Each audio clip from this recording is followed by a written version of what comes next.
జిల్లా జైపూర్ మండలం మేము కౌలు రైతు వేలాల గ్రామం ఈ ఈ ప్రాజెక్టుల వల్ల గంగ వచ్చినప్పుడల్లా గింత ఎత్తైన చేనులను ఉత్తనే ముంచుతుంది.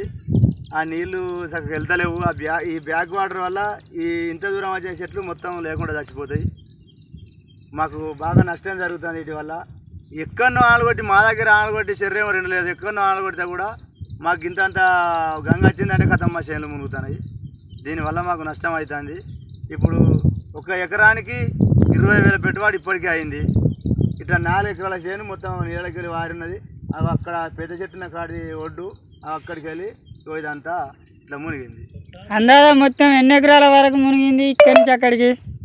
ఇక ఈ మేము పట్టినైతే 4 ఎకరాలు, అవతల అయినదో 2 ఎకరాలు, సారాది 2 ఎకరాలు, ఇటు భాస్కర్ది 2 ఎకరాలు, అటు బానేజ్ది 2 ఎకరాలు, అటు రంగోళ్ళది వాళ్ళదో 2 ఎకరాలు, అంతా మనసుకో 2-3 ఎకరాలతోటి ఓడిపోయిన ప్రాంతం. ఇప్పుడు దాదాపు రంగోల దాంట్లోకి మొత్తమే పోయేటట్లేదు. రంగోల దాంట్లో పోయేటట్లేదు. అది మొత్తం మునిగింది.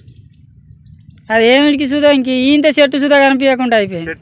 చెట్టు ఇప్పుడు ఆ బాధ అంతా మొత్తం చెట్టు అంతా చెట్టు కనబడకుండా అయిపోయింది. ఇది కొద్దిగా ఎత్తు ప్రదేశం కాబట్టి వీళ్ళకి ఇంత లెవెల్ వచ్చినాయి. నీళ్ళు సచ్చే పొజిషన్ ఉన్నది. చచ్చిపోతాయి. ఇంత దూరం వచ్చిన పత్తి తట్టుకోదు.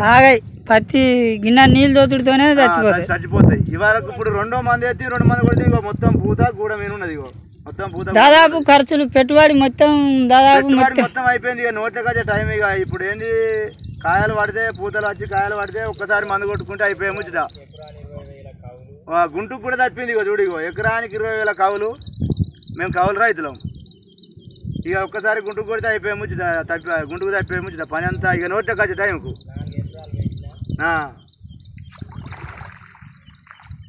మరి మామూలు ప్రభుత్వమే కొంచెం ఆదుకోవాలని కోరుతుంటున్నాం. ఇక చూడు, ఇగో మొత్తం లేకుండా మునిగిపోయింది. కొసలు కూడా కనబడని పొజిషన్ అయితే.